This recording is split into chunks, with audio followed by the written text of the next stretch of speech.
Hello my dear friend and my dear student, मेरे इस YouTube channel में आप सभी लोगों का स्वागत है। जैसा कि मैं आप लोगों को बीए थर्ड सेमेस्टर से पॉलिटिकल प्रोसेस इन इंडिया प्रश्न पत्र पढ़ा रहा हूं। पॉलिटिकल प्रोसेस इन इंडिया की इस कड़ी में आज मैं यूनिट 7 शुरू करने जा रहा हूं, जिसमें राष्ट्र निर्माण की चुनौतियों के संबंध में दिया गया है। इस 7th यूनिट में आप लोगों को राष्ट्र निर्माण की चुनौतियों को पढ़ना है। राष्ट्र निर्माण में चुनौतियां कौन कौन सी हैं? पहला जैसे दिया गया है आपके सिलेबस में, निजातीयता, दूसरा भाषा, तीसरा क्षेत्रीयता, चौथा जाति, पांचवा बहुसंख्यक एवं अल्पसंख्यक समुदायवाद है और छठा भ्रष्टाचार के बारे में दिया गया है। ये जो हमारा 7वां यूनिट होगा यह कई पार्ट में डिवाइड होगा, क्योंकि यह यूनिट बहुत लंबा है। आज मैं आप लोगों को निजातीयता के बारे में बताने जा रहा हूं, जिसको हम अंग्रेजी में एथनिसिटी कहते हैं। एथनिसिटी कहते हैं। तो आइए चलते हैं एथनिसिटी की तरफ। व्हाट इज एथनिसिटी और एथनिसिटी की समस्याएं क्या हैं और एथनिसिटी से राष्ट्र निर्माण की चुनौतियां यानी राष्ट्र निर्माण में समस्याएं कौन कौन सी उत्पन्न होती हैं निजातीयता से। तो आइए चलते हैं एथनिसिटी की तरफ। इथनिसिटी, ये जो एथनिसिटी है यह शब्द यह ग्रीक भाषा से लिया गया है। ग्रीक भाषा से यह एथनोस से लिया गया है। एथनोस से लिया गया है। एथनोस का अर्थ यानी कि नोस का मतलब क्या होता है? नेशन से होता है। नोस का अर्थ क्या होता है? नेशन से होता है, राष्ट्र से होता है। और इस शब्द का प्रयोग यानी कि एथनिसिटी शब्द का प्रयोग वाई ब्राउनले के द्वारा किया गया था। 1974 में यह शब्द गढ़ा गया था। 1974 में यह शब्द गढ़ा गया था। एथनिसिटी शब्द गढ़ा गया था, 1974 में गढ़ा गया था। तो यह हालांकि 1974 के पहले भी था, लेकिन एथनिसिटी नाम देने का श्रेय वाई ब्राउनले को जाता है। 1974 में जाता है। वाई ब्राउनले कहते हैं कि लोगों का ऐसा समूह होता है। ये निजातीयता क्या होती है कि लोगों का एक ऐसा एक समूह होता है जिनकी भाषा एक होती है, संस्कृति एक होती है, उत्पत्ति एक होती है। उत्पत्ति एक होती है, उनका मूल एक होता है, यानी कि वो जन्म से एक दूसरे से बंधे होते हैं। उनकी जो सांस्कृतिक कल्चर होता है, सांस्कृतिक मैनर जो होता है, सांस्कृतिक तरीका जो होता है, उनकी संस्कृति एक होती है और वह सांस्कृतिक विशेषताओं में बंधे होते हैं। तो इस तरह से एथनिसिटी जो होता है वह एक तरह से हम एथनिसिटी को सांस्कृतिक कह सकते हैं। सांस्कृतिक आधार पर समूह, स्थापित समूह, सांस्कृतिक आधार पर स्थापित समूह को ले सकते हैं। ऐसा समूह जो सांस्कृतिक आधार पर स्थापित हो, जो जातीय आधार पर स्थापित हो, जातीय आधार पर आधारित हो, यानी कि वंश परंपरा के आधार पर। जाति का मतलब वंश परंपरा के आधार पर जो स्थापित समूह होते हैं उनको हम क्या कह सकते हैं? उनको हम निजातीय कहते हैं। वही पॉल ब्रास के द्वारा, पॉल ब्रास ये एक राइटर है, भारतीय परिप्रेक्ष्य में इन्होंने बहुत सारी किताबें लिखी हुई हैं। पॉल ब्रास भारतीय राजनीति के संबंध में इन्होंने बहुत सारी किताबें लिखी हुई हैं। इन्होंने 2 किताब का पब्लिकेशन किया है, एक 1985 में, एक 1991 में। 1985 में जो इन्होंने पुस्तक लिखी है, 1985 में जो पुस्तक पब्लिश हुई है वह है language, region and politics in North India. Language, ये पॉल ब्रास की किताब है, यह 1985 में पब्लिश होती है। Language, religion and politics in North India, यानी कि उत्तर भारत की राजनीति में धर्म की भूमिका क्या है, भाषा की भूमिका क्या है। इन्होंने पॉल ब्रास ने उत्तर भारत की राजनीति में धर्म और भाषा के प्रभाव का वर्णन किया है। यानी कि उत्तर भारत की जो राजनीति को प्रभावित करने वाला जो मुख्य तत्व है वह धर्म और भाषा का अध्ययन किया है और इस पूरे विषय पर उन्होंने पुस्तक लिखी है। इसमें भी उन्होंने इस जातीयता का उल्लेख किया है, निजातीयता का उल्लेख किया है कि व्हाट इज एथनिसिटी। एथनिसिटी क्या है?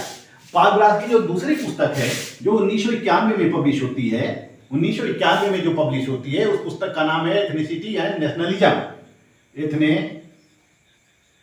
Ethnicity and nationalism, nationalism, ethnicity and nationalism, theory and practice, theory and comparison, sorry, theory and comparison, theory and comparison, theory and comparison 1991 में इनकी पुस्तक पब्लिश होती है पाल ब्रास की। पाल ब्रास इस पुस्तक में उन्होंने निजातीता का उल्लेख किया है, निजातीता का भारतीय राजनीति के परिपेक्ष में निजातीता का वर्णन किया है, निजातीता का अध्ययन किया है, राष्ट्रवाद का अध्ययन किया है। उन्होंने इसके सिद्धांत और इसके व्यवहार दोनों का वर्णन किया है, यानी कि उन्होंने एक तुलनात्मक अध्ययन किया है। इसमें उन्होंने तुलनात्मक अध्ययन किया है कि भारत में कितनी निजातीय आंदोलन कौन कौन से हैं, निजातीय आंदोलन कैसे उत्पन्न होते हैं। तो इस तरह से पाल ब्रास भारतीय राजनीति में यह निजातीयता को लेकर यह अध्ययन करते हैं। वही फ्रेडरिक बर्थ का कहना है, फ्रेडरिक बर्थ, फ्रेडरिक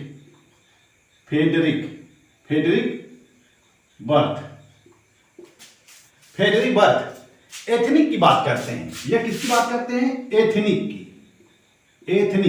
एथनिक की बात करते हैं फ्रेडरिक बर्थ, यानी कि नृजाति की बात करते हैं, नृजाति की बात करते हैं। देखिए जो नृजाति, दूसरा नृजाति है और प्रजाति है, या इस प्रजाति को हम नस्ल भी कहते हैं। नृजाति और प्रजाति में अंतर होता है, नृजाति और प्रजाति में अंतर होता है। नृजाति जो है सामाजिक रूप से लोग बंधे होते हैं, एक दूसरे से सामाजिक रूप से बंधे होते हैं, सांस्कृतिक रूप से बंधे होते हैं। इसका आधार भाषा हो सकता है, इसका आधार धर्म हो सकता है, इसका आधार क्षेत्र हो सकता है, यानी कि विभिन्न माध्यमों से जब लोग एक दूसरे से बंधे होते हैं, एक समूह होते हैं और उस समूह में अपनेपन की भावना होती है, तो उसको हम नृजाति कहते हैं, नृजात कहते हैं, एथनिक कहते हैं। और वहीं जो प्रजाति होता है या नस्ल होता है, यह रूप रंग वर्ण के आधार पर इसका क्लासिफिकेशन किया जाता है। जैसे मंगोलायड है, चीनी है, अफ्रीकी है, एशिया के लोग हैं, यूरोपी हैं। हम देखते हैं कि इनकी जो नस्ल अलग अलग है, इनकी जो प्रजाति जो है अलग अलग है। लोगों का आंखों का रंग अलग होता है, यानी कि प्रजाति का जो हम क्लासिफिकेशन करते हैं वह भौहों के रंग से करते हैं, आंखों के रंग से, आंखों के बनावट से, त्वचा के बनावट से, ओठ के बनावट से, नाक के बनावट से, दांत के बनावट से, चेहरे के बनावट से, पूरे शरीर के आकार के आधार पर या हड्डियों के आधार पर, यानी हड्डियों की संरचनाओं के आधार पर हम प्रजाति का क्लासिफिकेशन करते हैं, वर्गीकरण करते हैं। जैसे अफ्रीकी लोगों की तुलना हम कर लें, यूरोपीय लोगों की तुलना कर लें, एशिया में जो विभिन्न जितने भी महाद्वीप हैं, महाद्वीपों के विभिन्न मनुष्यों की तुलना करें तो सब में समानताएं दिखाई नहीं देती हैं। यानी कि उनका, जैसे हम चीनी को ले लें या चीनी नागरिक को हम ले लेते हैं, तो हम उसको देखने से पहचान जाएंगे कि यह क्या है, यह चीनी है। इसी तरह किसी पहाड़ी व्यक्ति को ले लें, हम पहाड़ी व्यक्ति को देखते ही पहचान जाएंगे कि यह पहाड़ी है, यह उत्तराखंड का रहने वाला होगा या नागालैंड, असम, सिक्किम, त्रिपुरा का रहने वाला होगा। यानी कि उनके जो रूप रंग बनावट होती है वह अलग अलग होती है। तो ये नस्ल हो गई, ये क्या होगी, रेश हो गई, या इसको हम प्रजाति भी कह सकते हैं, प्रजाति भी कह सकते हैं। यह इसी तरह से मनुष्यों की भी नस्ल होती है। जैसे होमोसेपियंस हैं, होमोसेपियंस मानो है, अफ्रीकन है, एंग्लो इंडियन है, वगैरह वगैरह विभिन्न जो प्रजाति होती है मनुष्यों के जो आकार होते हैं, जो मनुष्यों का जो आकार होता है रूप रंग बनावट के आधार पे हम प्रजाति का क्लासिफिकेशन करते हैं। लेकिन ये जो नृजाति होती है, नृजाति होती है, यह भाषा के आधार पे बंधी होती है, भाषा के आधार पे, धर्म के आधार पर बंधी होती है, और क्षेत्र के आधार पर बंधी होती है, संस्कृति के आधार पर बंधी होती है, वंश परंपरा के आधार पर बंधी होती है, वंश परंपरा के आधार पर बंधी होती है। ये विभिन्न आधार होते हैं, ये बेश होते हैं किसके, निजाति के। ये विभिन्न बेश होते हैं निजाति के, यानी कि समान भाषा, धर्म, जाति, संस्कृति आदि के आधार पर लोगों का एक समूह जो अन्य समूहों से अलग दिखता है, यानी कि जो अन्य समूहों से भाषा, धर्म, क्षेत्र, संस्कृति, वंश, परंपरा आदि के आदि के आधार पर लोगों का एक समूह जो लोगों से अलग दिखता है, जो लोगों से अलग दिखता है या अपने को अलग दिखाना चाहते हैं या अपने को अलग दिखाना चाहते हैं या अपने को अलग मानते हैं, इसको हम नृजाति समूह कहते हैं। नृजाति समूह कहते हैं। किसको हम कहते हैं? भाषा के आधार पे, धर्म के आधार पे, क्षेत्र संस्कृति के आधार पे, वंश के आधार पे, परंपरा के आधार पे, तो इसको हम नृजाति समूह कहते हैं। जैसे हम अमेरिका में ले लेते हैं। अमेरिका में दो प्रकार की नृजाति हैं, यानी कि दो जातियां हैं। एक है काला, या इसको श्वेत कह सकते हैं, अश्वेत कह सकते हैं।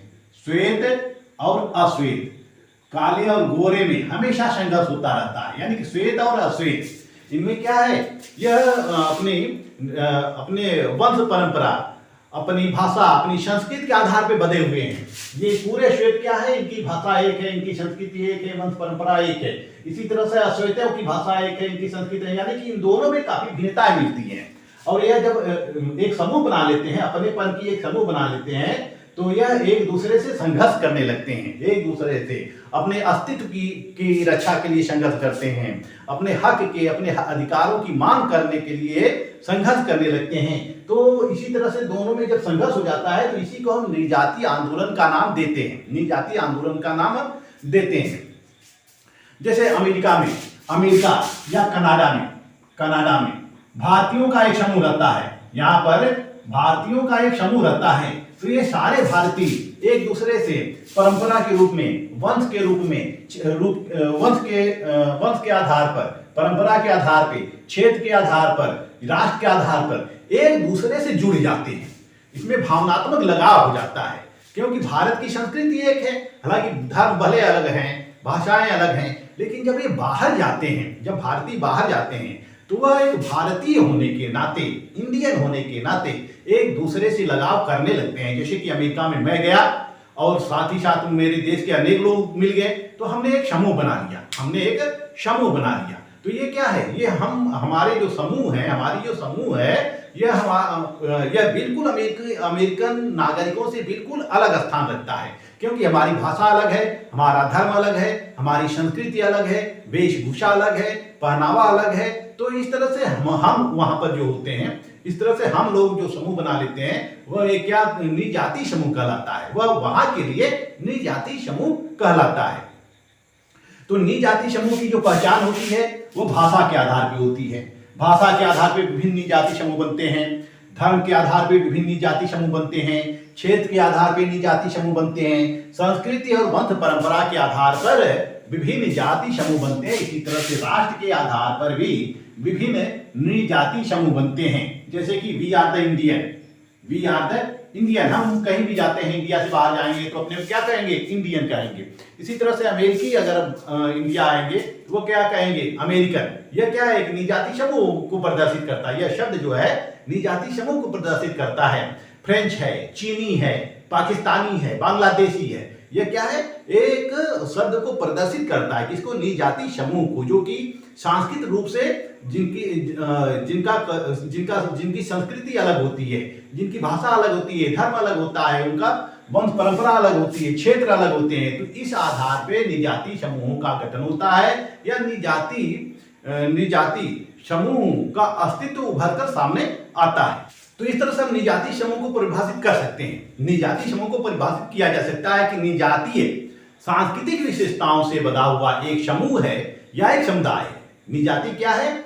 निजातीयता क्या है? कि सांस्कृतिक विशेषताओं से बधा हुआ एक समूह है या एक समुदाय होता है जिनके मध्य अपनेपन की भावना विद्यमान रहती है। जिनके मध्य, यानी कि इन समूहों के मध्य अपनेपन की भावना विद्यमान रहती है और इनके अंदर सामूहिकता की भावना रहती है। यह जो सामूहिकता की भावना होती है, यह रक्त संबंध, भाषा, संस्कृति, नातेदारी संबंध तथा धर्म आदि के संबंधों से हो सकती है। यानी कि वह एक दूसरे से जुड़े हो सकते हैं। किस आधार पे?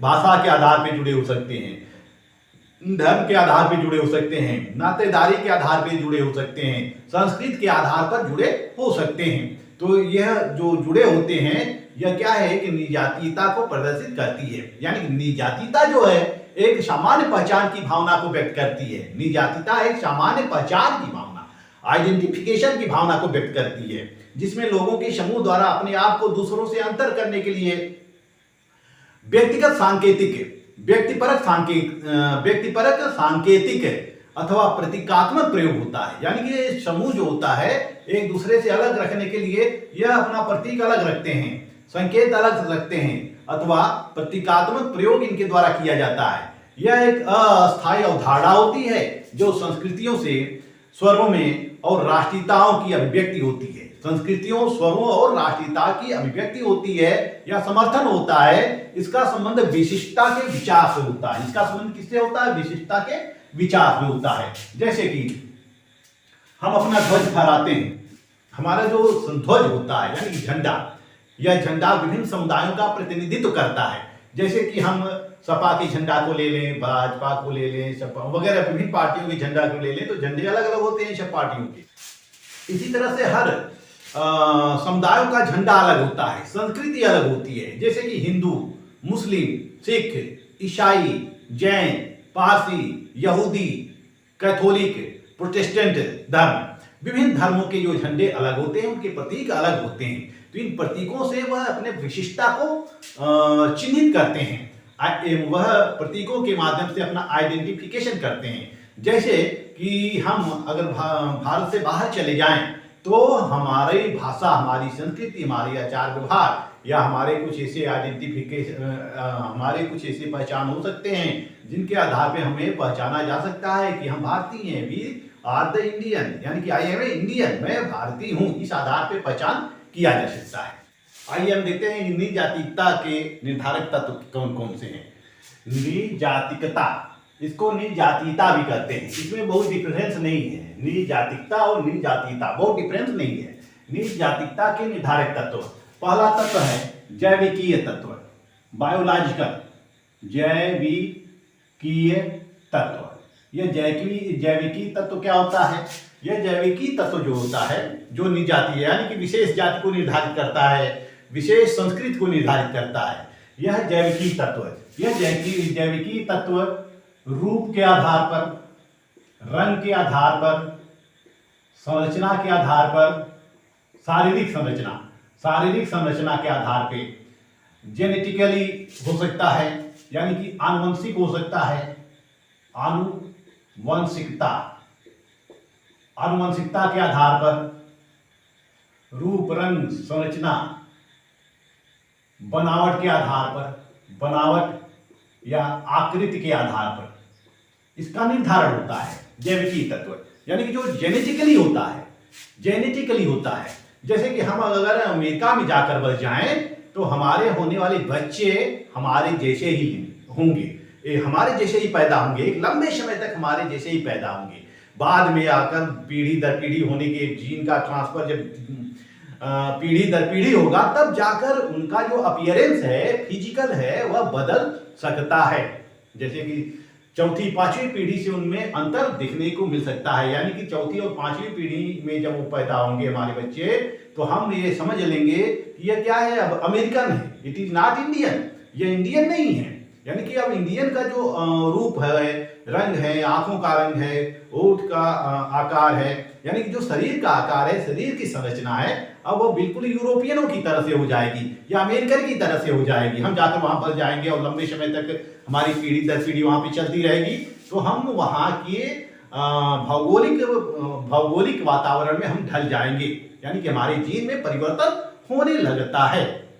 यानी कि अब हमारे जीन में परिवर्तन होने लगता है। तो इस तरह से जैविकी आधार पर हम निजाति समूह की पहचान करते हैं, निजाति समूह की पहचान करते हैं जैविकी आधार पर। जैसे कि चीनी है, चीनियों की एक विशेषताएं होती हैं, रूसी हैं, रूसी की एक विशेषता होती है, अमेरिकी हैं, अमेरिकियों की एक विशेष स्पेशल व्यवस्था होती है, इंडियन हैं, भारतीय हैं, भारतीयों की एक विशेष व्यवस्था होती है, यानी विशेष विशेषता होती है। हम पहचान जाते हैं कि यह यूरोपीय है, उनके शरीर के आकृति के, शरीर के संरचना के आधार पर कि यह यूरोपीय है और यह एशिया का रहने वाला है, यह एशिया का रहने वाला है, यह इंडिया का रहने वाला है, यह अमेरिका का है, अफ्रीकी है, यह अफ्रीकी है। ये क्या है? निजाति शब्द है, ये सब निजाति शब्द है।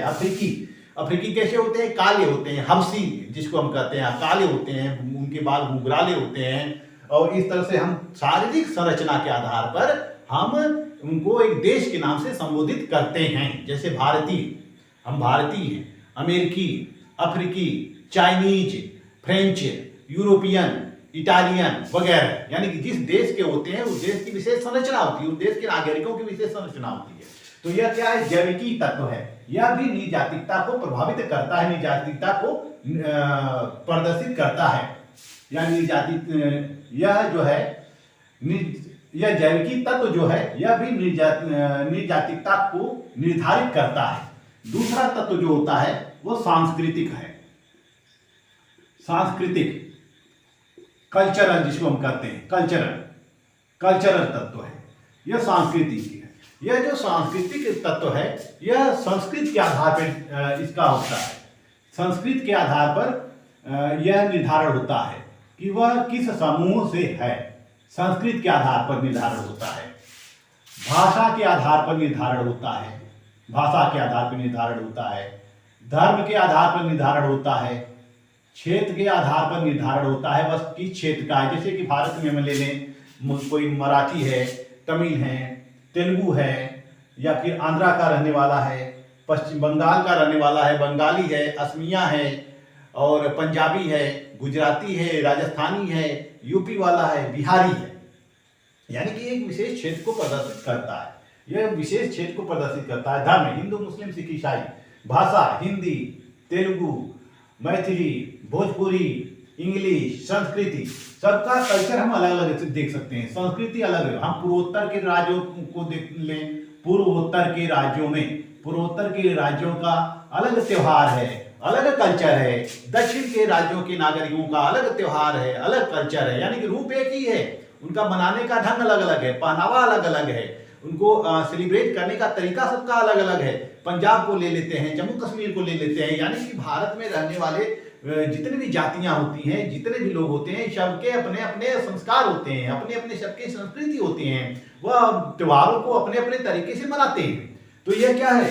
यह धर्म के आधार पर धर्म के आधार पर विविधता है, भाषा के आधार पर विविधता है। तो ये भी निजाति समूह को निर्धारित करता है, यानी कि सांस्कृतिक तत्व भी निर्धारित करता है। नेक्स्ट है तीसरा, मनोवैज्ञानिक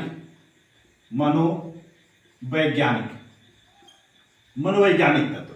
ये जो मनोवैज्ञानिक तत्व है, यानी कि साइकोलॉजिकली तत्व है, यह साइकोलॉजिकली तत्व भी निजातिकता को प्रदर्शित करता है, निजाति का निर्माण करता है। मनोवैज्ञानिक तत्व जो होता है, जैसे कि आप लोग अगर चले जाइए, आप यूपी के रहने वाले हैं, यूपी से निकलकर कहीं और चले जाइए, कर्नाटक चले जाइए या जम्मू कश्मीर चले जाइए, तो जम्मू कश्मीर में जब आप रह रहे हैं, जम्मू कश्मीर में जब आप रह रहे होते हैं, तो आपके इर्द गिर्द पंजाब, दिल्ली या पड़ोसी राज्य या यूपी के ही लोग मिल जाते हैं, तो आप एक सूत्र में बंध जाते हैं। यानी कि साइकोलॉजिकली रूप से आप क्या हो जाते हैं? मजबूत होने लगते हैं कि हमारे क्षेत्र का है, हमारे क्षेत्र के लोग यहाँ पर हैं, और कोई भी समस्या होती है तो सबसे पहले आप अपने क्षेत्र के लोगों के समक्ष ले जाते हैं और समूह बनाकर, संगठन बनाकर उसके लिए मांग करने लगते हैं। इसी तरह से हम अंतरराष्ट्रीय लेवल पे देख सकते हैं कि जो भारतीय कनाडा रह रहे हैं, तो भारतीयों का विभिन्न समुदाय मिलकर एक संघ बना लेता है, एक संगठन बना लेता है।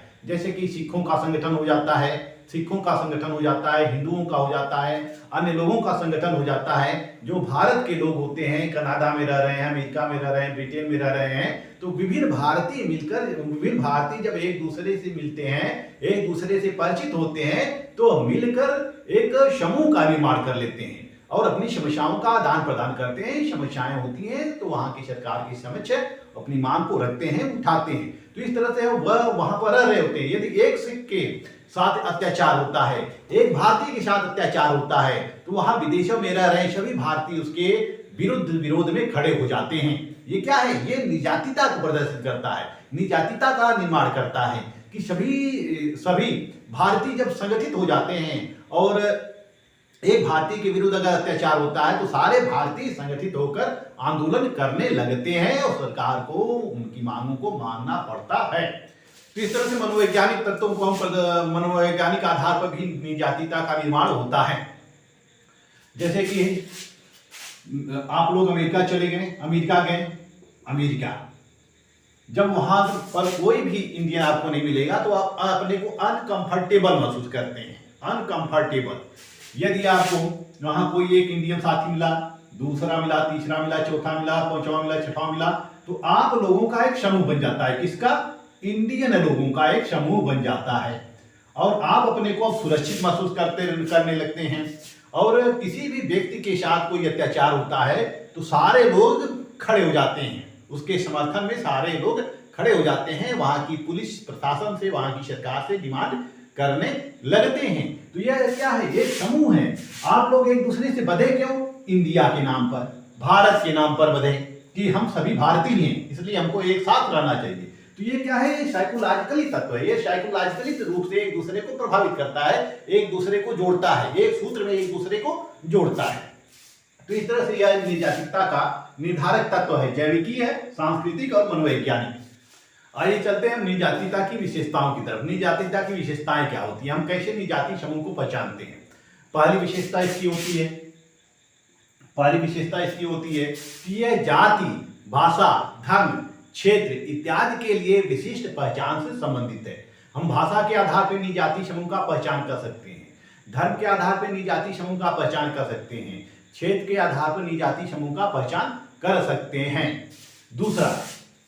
दूसरी विशेषता है कि यह सामाजिक रूप से संगठित होता है और क्षेत्रीय रूप से सीमित होता है, यानी कि इसकी एक विशेष क्षेत्रीय सीमा होती है, यह बहुत अधिक फैला नहीं होता है। यह सामाजिक रूप से संगठित होता है, क्षेत्रीय रूप से सीमित होता है तथा इसमें संख्यात्मक रूप से अधिक जनसंख्या का प्रतिनिधित्व होता है, अधिक लोग इसमें शामिल होते हैं और यह विशेषताओं को प्रदर्शित करने वाला एक प्रतीक का एक पुल का काम करता है। यानी कि ये जो समूह होता है इनकी एक विशेष प्रतीक होता है और सभी लोग उस प्रतीकों के प्रति अपनी आस्था रखते हैं।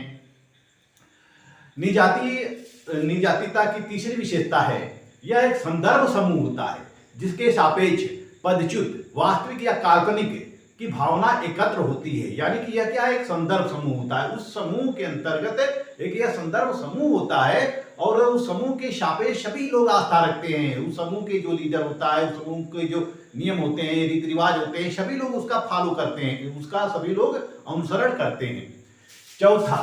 चौथी विशेषता है निर्जाति समूह की कि यह विकासात्मक प्रक्रिया से बाहर रहने के कारण, यहां तक कि असमानता का शिकार होने के कारण यह निर्जातिकता आंदोलन का जन्म होता है। यानी कि निर्जातीय आंदोलन का जन्म क्यों होता है? यह विकासात्मक प्रक्रिया से बाहर रह रहे होते हैं या फिर यह असमान वितरण से प्रभावित होते हैं, इनको वो चीजें नहीं मिल पाती है, वो मांग नहीं मिल पाते हैं, इनको सुविधा नहीं मिल पाती है। अतः सुविधा के लिए अपनी सुविधा को अतः अपनी मांगों को रखने के लिए यह आंदोलन करते हैं, अपनी मांगों को सरकार के समक्ष लाने के लिए यह आंदोलन करते हैं।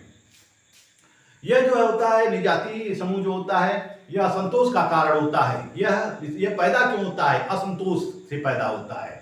यह जनसाधारण के असंतोष के कारण उत्पन्न होता है और यह राजनीतिक हित की मांग करता है, यानी कि राजनीतिक हित की मांग करता है या स्वायत्त क्षेत्रों की मांग करता है, स्वायत्त सरकार की मांग करता है, क्योंकि यह अपेक्षित होता है, सरकार से अपेक्षित होता है, इसलिए यह एक विविध क्षेत्रों की मांग करता है, जैसे कि गोरखालैंड, बोडोलैंड की मांग, खालिस्तान की मांग, जम्मू कश्मीर को अलग स्वायत्त राज्य देने की मांग इत्यादि प्रकार की जो मांगे हैं, यह मांगे इन निर्जाति आंदोलनों के द्वारा पूरी की जाती हैं।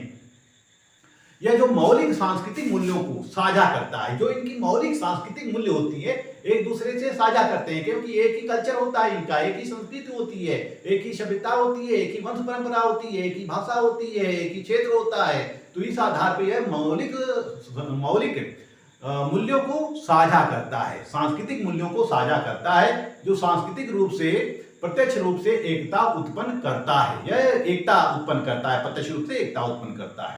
और यह जो निर्जातिकता होती है यह जैविक रूप से आत्मअस्थायी होता है। जैविक रूप से क्या होता है? आत्मअस्थायी होता है। आत्मअस्थायी का मतलब है यह जैविक रूप से जेनेटिकली एक दूसरे से बंधा होता है, चाहे वह धर्म के नाम पे हो, चाहे वह राज्य क्षेत्र के नाम पे हो, चाहे वह रक्त वंश के नाम पर हो, चाहे परंपरा के नाम पर हो, चाहे संस्कृति के नाम पर हो, चाहे वह क्षेत्र के आधार पे हो। यह एक दूसरे से आत्मिक रूप से अस्थाई हो जाता है। तो ये जो निजाति होती है, निजाति समूह होता है, यह इसकी एक अपनी विशेषता होती है, अपनी स्पेशल विशेषता होती है। जैसे हम देख सकते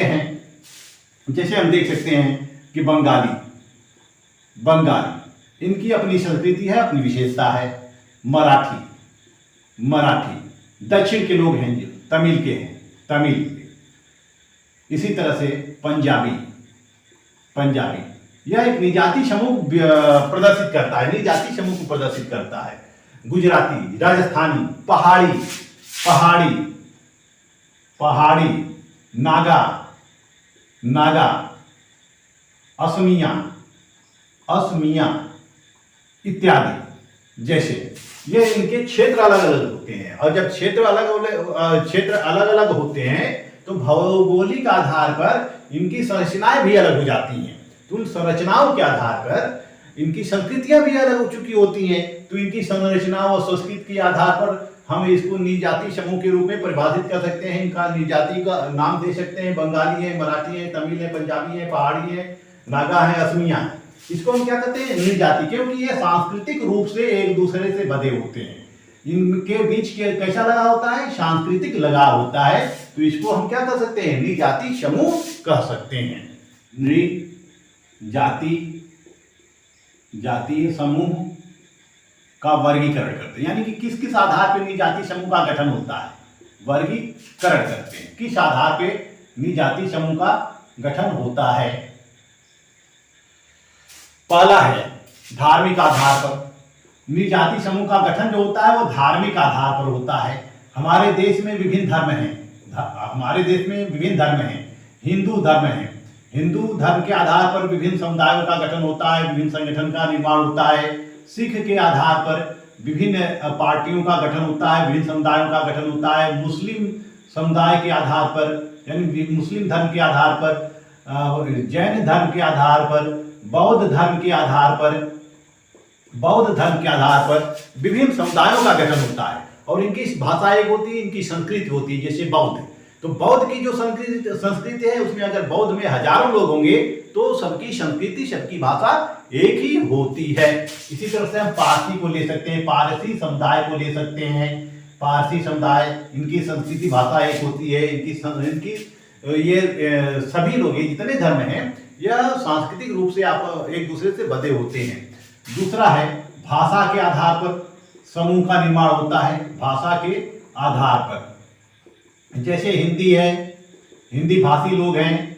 तेलुगु हैं, तेलुगु भाषी हैं। बंगाली है और भोजपुरी हैं इत्यादि। जितनी भाषाएं हैं जो संविधान में हमारे 22 भाषाएं दी गई हैं, जिन 22 भाषाओं को स्थान दिया गया है भारतीय संविधान में, इस भाषा के आधार पर समूह का गठन हो सकता है। हम देखते हैं कि पूर्व में भाषा के नाम पर आंदोलन चला है, यानी कि भाषाई विवाद उत्पन्न हुआ है। हिंदी भाषियों को पूर्वोत्तर राज्यों से भगाया गया है। हिंदी भाषी को महाराष्ट्र से भगाया गया है। तेलुगु भाषी को महाराष्ट्र से भगाया गया है। तो इस तरह से ये भाषा के नाम पर जब समूहों का निर्माण होता है और अपनी भाषा को लोग प्राथमिकता देते हैं, सर्वोच्चता स्थापित कर देते हैं, तो फिर दूसरी भाषा बोलने वाले लोगों के लिए समस्या उत्पन्न होती है। नेक्स्ट पॉइंट है नस्ल के आधार पर। नस्ल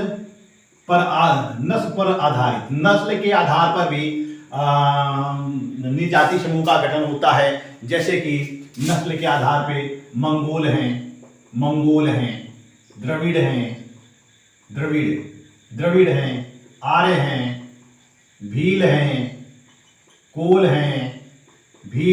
इत्यादि जितनी भी जनजातियां हैं, जनजाति समूह का जो गठन होता है वह नस्ल के आधार पर होता है। इसी तरह से मंगोलायड हैं, संथाल हैं, हूण हैं, कुषाण हैं, मंगोल हैं, यानी कि इनका अपीयरेंस अलग अलग होता है। इनका जो फिजिकल अपीयरेंस होता है वो अलग अलग होता है। फिजिकल अपीयरेंस के आधार पर गठन होता है किसका? निजाति समूह का गठन होता है, यानी कि ये अलग दिखाई देते हैं। जैसे नस्ल क्या है? जैसे कि विभिन्न नस्ल, अफ्रीकियों की नस्ल अलग होती है, अमेरिकियों की नस्ल अलग होती है, यूरोपियनों की नस्ल अलग होती है, एशिया के लोगों की नस्ल अलग होती है। तो नस्ल के आधार पर जब समूहों का गठन होता है तो वह भी निजातीय आंदोलन निजातीय समूह कहा जाता है। जाति पर आधारित, हम इस समाज में जाति पर आधारित भी विभिन्न समूह देख सकते हैं। जात पर आधारित, जैसे कि जाति पर आधारित जब किसी संगठन का निर्माण होता है तो उसको हम निजातीयता के रूप में देख सकते हैं। जैसे कि विभिन्न जातियां होती हैं, सभी जातियां संगठित होकर एक अपना जाति समूह का निर्माण करती है। इन जाति समूहों की संस्कृति एक होती है, परंपरा एक होती है, सभ्यता एक होती है। ये वंश परंपरा से संबंध जुड़े हुए होते हैं। ये जेनेटिकली रूप से एक दूसरे से बंधे होते हैं, रक्त संबंधों से बंधे होते हैं और अपने हितों की बात करते हैं। अपने हितों के लिए ये मिलकर समूह बना लेते हैं, संगठन बना लेते हैं और अपने हितों की मांग करते हैं, अपने हितों की पूर्ति करने के लिए मांग करते हैं।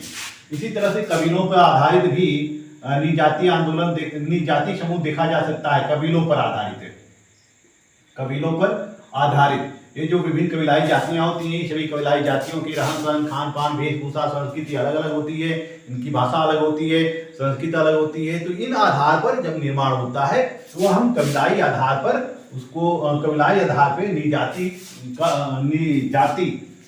निजातीयता की संज्ञा दे सकते हैं। कबीलाई आधार पर निजातीयता का निर्माण किया गया। इस तरह से हम देखते हैं निजातीय समूह का वर्गीकरण हमने धार्मिक आधार पे कर दिया, भाषा के आधार पे, नस्ल के आधार पे, जाति के आधार पे और कबीला के आधार पे हमने कर दिया। और ये अब देखते हैं कि निजातीय संघर्ष के कारण क्या होते हैं, क्या होता है। जैसे कि हम देखते हैं अपने देश में कि हमारे देश में कभी कभी निजातीय आंदोलन, निजातीय संघर्ष उत्पन्न हो जाते हैं, या विश्व में किसी भी देश में निजातीय संघर्ष उत्पन्न हो जाते हैं। तो संघर्ष का मुख्य कारण जो होता है वह भाषाई होता है। पहला भाषाई होता है, क्योंकि भाषाई उनकी भाषा अलग अलग होती है, भाषा बोलने वाले लोग अलग अलग होते हैं और अपनी भाषा को वह श्रेष्ठता साबित अपनी भाषा को वह अपनी भाषा की श्रेष्ठता स्थापित करते हैं और इस श्रेष्ठता स्थापित करने के कारण वह दूसरे भाषा के लोगों से ईर्ष्या करने लगते हैं, जलन करने लगते हैं और इससे उनके बीच संघर्ष देखा जा सकता है। दूसरा जातीय आधार पे विभिन्न जातियों में जो संघर्ष होता है वह जातीय आधार पे संघर्ष होता है। विभिन्न लोगों में जो संघर्ष होता है, निजातीय समूह का गठन होता है, जातीय आधार पे निजातीय समूह का गठन हो जाता है, ये अपनी जाति का वर्चस्व स्थापित करने लगते हैं। इसी तरह से हम क्षेत्रीय संघर्ष को देख सकते हैं कि क्षेत्रवाद को स्थापित करने के लिए, क्षेत्रीयता को स्थापित करने के लिए, अपने क्षेत्र की समस्याओं को विश्व पटल पर लाने के लिए या राष्ट्र के पटल पर लाने के लिए इनके बीच यह अपनी मांगों को सरकार के समक्ष रखते हैं। तो इस तरह से क्षेत्रीय समस्याओं का जन्म होता है, क्षेत्रीय संघर्षों का जन्म होता है। जैसे जम्मू कश्मीर को अलग राज्य बनाने की मांग चली आ रही थी, पंजाब में खालिस्तान आंदोलन चला आ रहा था, मणिपुर में, उधर असम में बोडोलैंड की स्थापना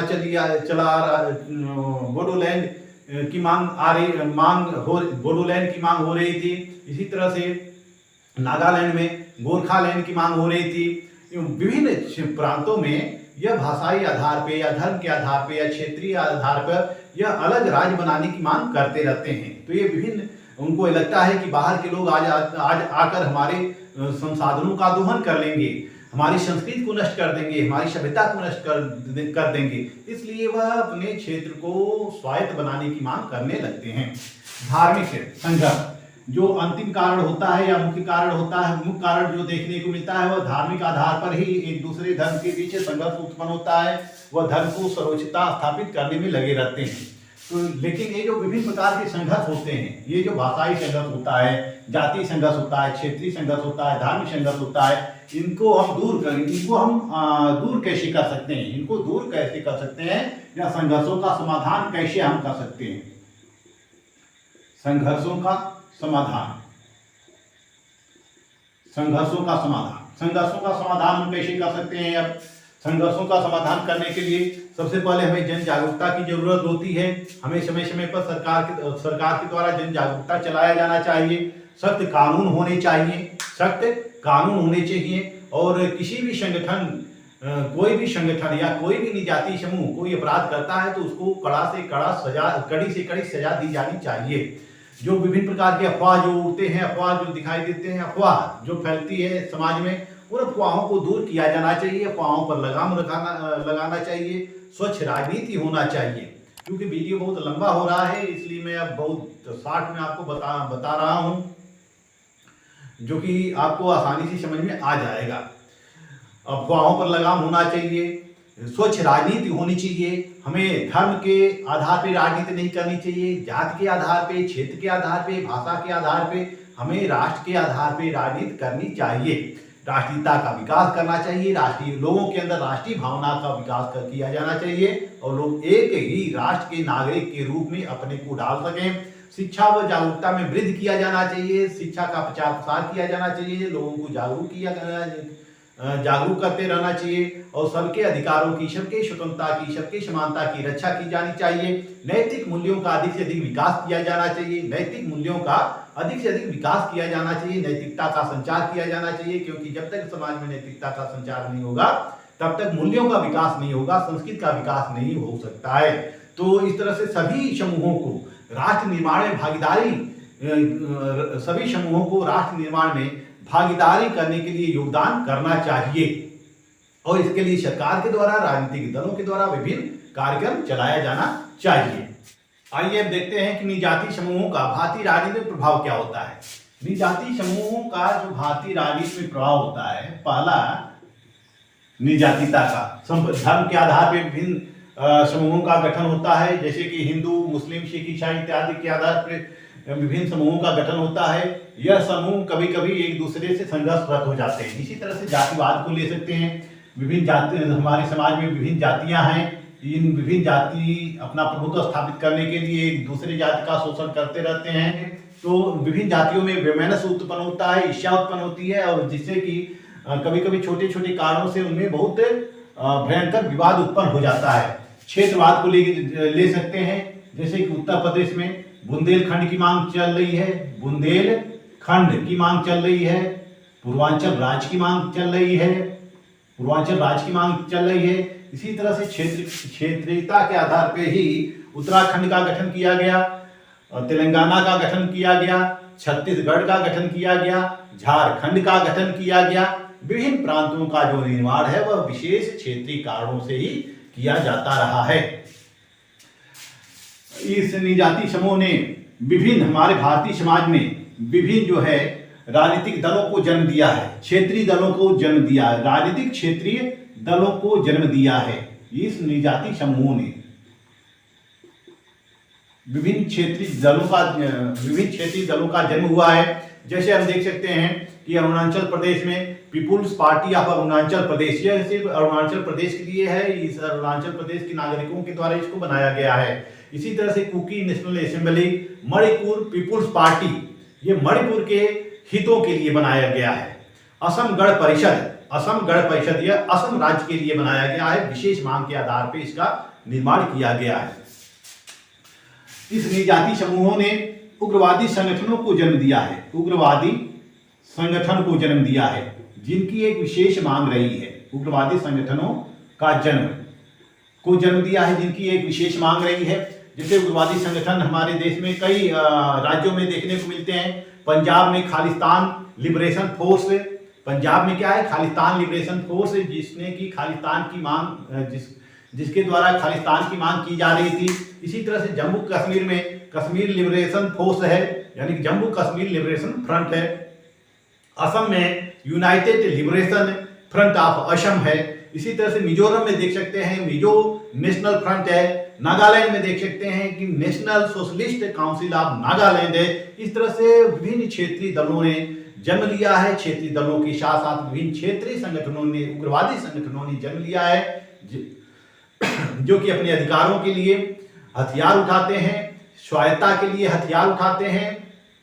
इस तरह से विभिन्न कारणों से यह अपने प्रदेश को स्वायत्त या स्वतंत्र कराने की मांग करते रहते हैं या अलग राज्य बनाने की मांग करते रहते हैं।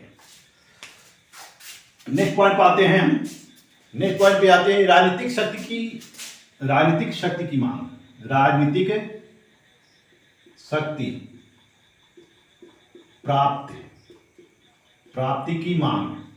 हम देखते हैं कि इस संगठनों के द्वारा, उग्रवादी संगठनों के द्वारा राजनीतिक शक्ति की मांग की जाती है। यानी कि ये उग्रवादी संगठन है, राजनीतिक शक्ति प्राप्त करने की मांग करते हैं और इसके लिए वह पृथक राज्य की मांग करते हैं, पृथक राज्य की मांग करते हैं। जैसे कि दिल्ली को पूर्ण राज्य बनाने की मांग किया जा रहा है।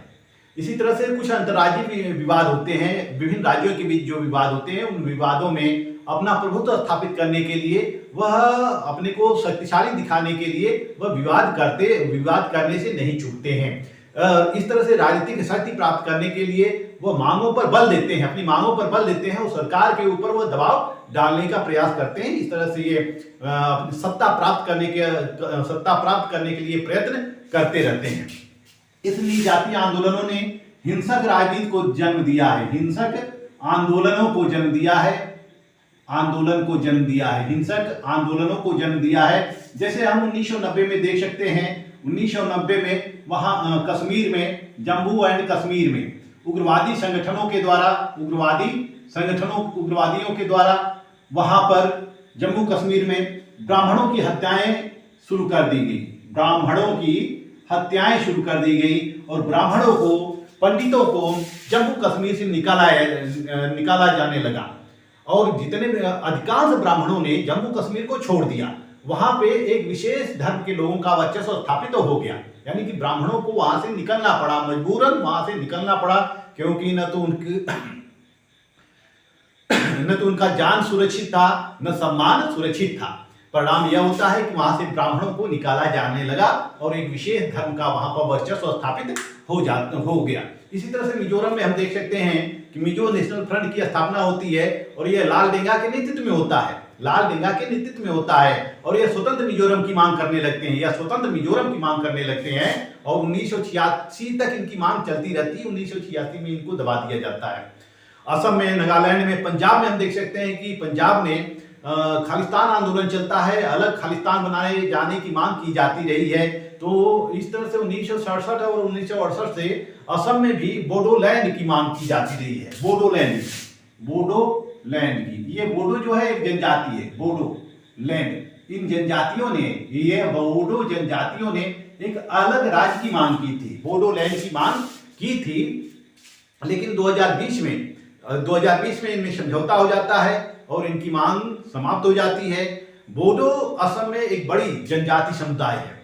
तो इस तरह से ये जो विभिन्न हिंसक आंदोलन होते हैं, यह निजाति समूहों की देन होते हैं, जो अपनी सांस्कृतिक विरासत को स्थापित करने के लिए, अपनी प्रभुता स्थापित करने के लिए, चाहे राज्यों के ऊपर, चाहे सरकार के ऊपर, चाहे दूसरे वर्गों के ऊपर, यह अपनी प्रभुता स्थापित करते रहते हैं और अपनी संस्कृतियों को सर्वश्रेष्ठ समझने लगते हैं। और यह चूंकि इनकी वंश परंपरा, धर्म, संस्कृति, भाषा सब एक होती है, इसलिए एक दूसरे से जुड़ जाते हैं। तो इस तरह से हम देखते हैं कि भारतीय अखंडता के लिए ये चुनौती उत्पन्न करते हैं, भारतीय अखंडता के लिए, भारतीय एकता के लिए, भारतीय संप्रभुता के लिए ये चुनौती उत्पन्न करते हैं। यह एकता और शांति को भंग करते हैं, यह संप्रभुता पर खतरा उत्पन्न करते हैं, यह बंधुत्व की भावना पर आघात उत्पन्न करते हैं, समरसता व सामाजिक सौहार्द को हानि पहुंचाते हैं। तो इनके द्वारा जातीय आंदोलनों के द्वारा विभिन्न